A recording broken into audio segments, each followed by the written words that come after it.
جلدی سے پیسہ نکالو ورنہ تمہاری فاتحہ کی ناس نکال دوں گا۔ گھبرا کر کے بھاگا، وہاں سے آیا، 10 روپیہ دے رہا ہے۔ امام صاحب کو غصہ ہوا کہ تمہاری فاتحہ کی ناس نکال ہی دیتا ہوں۔ اس نے اعوذ باللہ بسم اللہ پڑھ کر کے کہا قل اعوذ برب الناس، اس کی فاتحہ کی ناس، ملک الناس، اس کی فاتحہ کی ناس۔ دوڑ کر کے بھاگا، 500 روپے لے کر کے آیا۔ امام صاحب فاتحہ کی ناس مت نکالو، واپس لے لو۔ تو امام صاحب چلاک آدمی تھے، بولنے لگے القاریہ، واپس آ جاؤ، ملقاریہ واپس آ جاؤ۔ پاکستان میں ایک بوڑھا بولا یہ ملک قرآن سے نہیں چلے گا، تو جوانوں نے کہا کہ آپ عجیب بے وقوف آدمی ہیں، مسلمانوں کا ملک قرآن سے نہیں چلے گا۔ وہ بوڑھا بولتا ہے کہ قرآن پرانا ہو گیا، اب اس کی ضرورت نہیں ہے۔ بتائیے ایمان سلامت رہا کہ چلا گیا؟ قرآن کی توہین پر ایمان چلا جاتا ہے۔ مسلمان ہو کر کے دھڑلے سے بولتا ہے بچے کو طوطے کی طرح رٹانے سے کیا ہوگا، قرآن کو طوطے کی طرح رٹاتے ہو کیا ہونے والا ہے۔ مسلمان بولتا ہے حافظ بننے میں 3 سال لگتے ہیں، 4 سال لگتے ہیں، اس کے بعد بچہ برباد ہو جاتا ہے۔ مسلمان بولتا ہے، مسلمان کہتا ہے کہ آخرت میں فائدہ ہے قرآن کا، دنیا میں کوئی فائدہ نہیں۔ یاد رکھیے یہ جملہ ایٹم بم ہے، زبان سے نکلتا ہے، سینے سے ایمان رخصت ہو جاتا ہے۔ 3 دن میں حافظ صاحب نے تراویح ختم کر دیا، راجدھانی وندے بھارت ہاوڑا میل۔ لوگوں سے کہا مٹھائی بانٹو، قرآن ختم ہو گیا۔ ایک مقتدی کو سورہ یاسین یاد تھی، اس نے کہا امام صاحب سورہ یاسین تو نہیں آئی ہے۔ وہ سمجھ گیا کہ 99 چور میں کوتوال بھی ہے۔ وہ بولا کہ بالکل آپ صحیح کہہ رہے ہیں، میں نے جان بوجھ کر کے سورہ یاسین چھوڑ دی تھی۔ سورہ یاسین مردہ پر پڑھی جاتی ہے، زندہ پر نہیں پڑھی جاتی۔ اگر میں پڑھ دیتا تو آپ لوگ پیچھے سب لوگ ختم ہو جاتے، ہم کو جنازہ پڑھانا پڑتا۔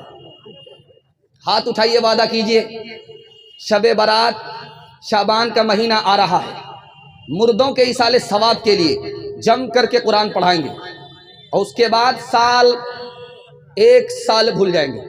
ہاتھ اٹھائیے، انشاءاللہ اٹھا ہی دیں گے۔ وہ بولتے تھے دل خیر آبادی کہ مائک والے کو کہتے تھے کہ رانچی لے جائیں گے، اور سہراب صاحب کہتے تھے کہ کلکتہ لے جائیں گے۔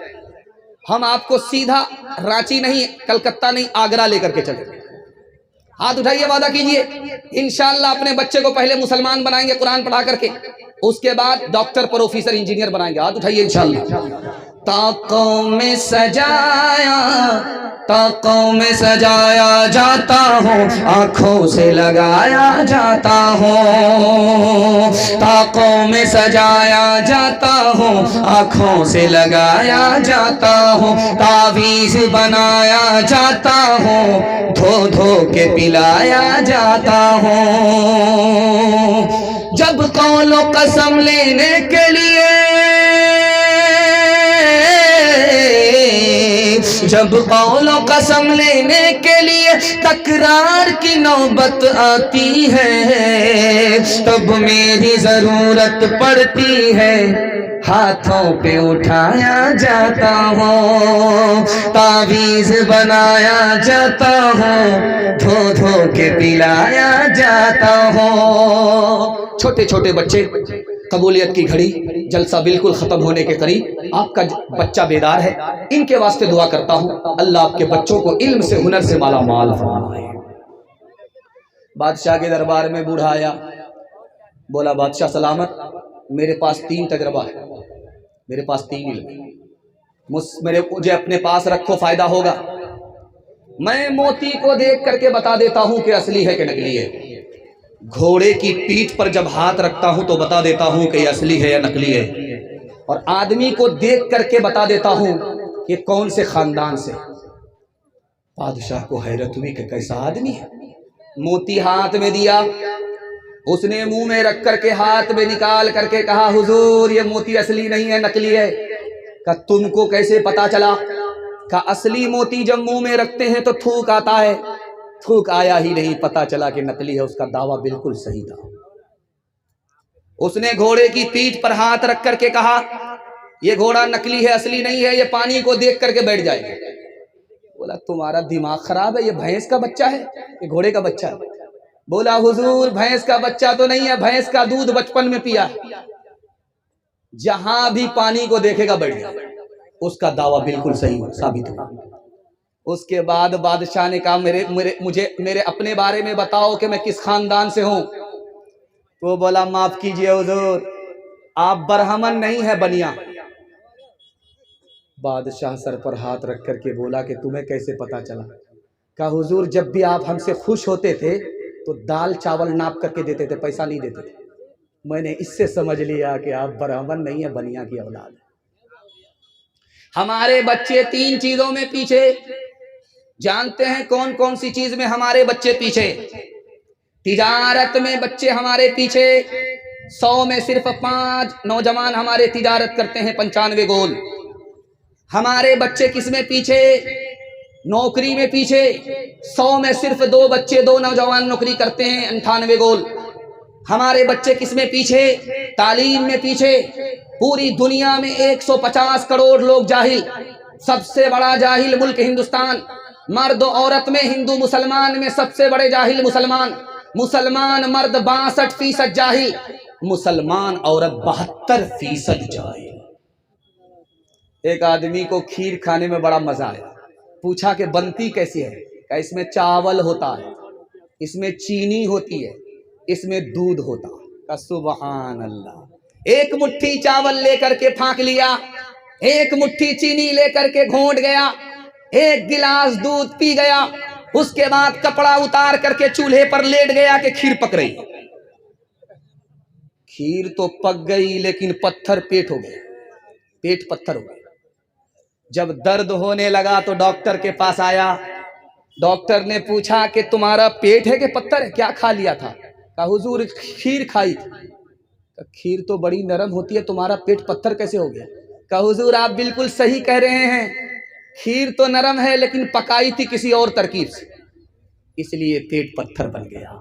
ہاتھ اٹھائیے، وعدہ کیجئے اپنے بچے کو کھلانے پلانے میں آگے رہیں گے، پڑھانے میں پیچھے انشاءاللہ۔ خیر ماشاءاللہ ڈس بریک مار دیا ہے، یہاں آ کر کے ڈس بریک مارا ہے ایک آدمی نے، مگر ہاتھ اٹھایا ہے۔ خیر ایک آدمی ہاتھ اٹھا رہے ہیں، میں بھی آپ کی جگہ ہوتا، اچانک سوال ہوتا میں بھی پھنس جاتا۔ ان بچوں کے واسطے قبولیت کی گھڑی میں دعا کرتا ہوں، آپ آمین کہیے۔ ہمارے بچے کو اللہ علم سے، ہنر سے مالا مال فرمائے۔ علم کی دولت ہے ایسی لازوال، علم کی دولت ہے ایسی لازوال، جس کے آگے گنج قاروں پائمال۔ علم سے انسان پاتا ہے تمیز، علم سے انسان پاتا ہے تمیز، علم سے ہے آدمی ہر دل عزیز، علم سے ہے آدمی ہر دل عزیز۔ میں ایک پیغام کو ہر جلسے میں سناتا ہوں، کیونکہ میں نے جلسے کے بعد لوگوں کو بولتے ہوئے سنا کہ 1 سال میں آدمی 10 سال کے برابر مالدار ہو جاتا ہے، تو میں نے وہیں سے ارادہ کیا کہ ہر جلسے میں اس پیغام کو سناؤں گا۔ میں بھی چاہتا ہوں کہ مسجد عائشہ کے لیے آپ کا اتنا بڑا صدقہ اور اتنی قربانی، اس کو سامنے رکھ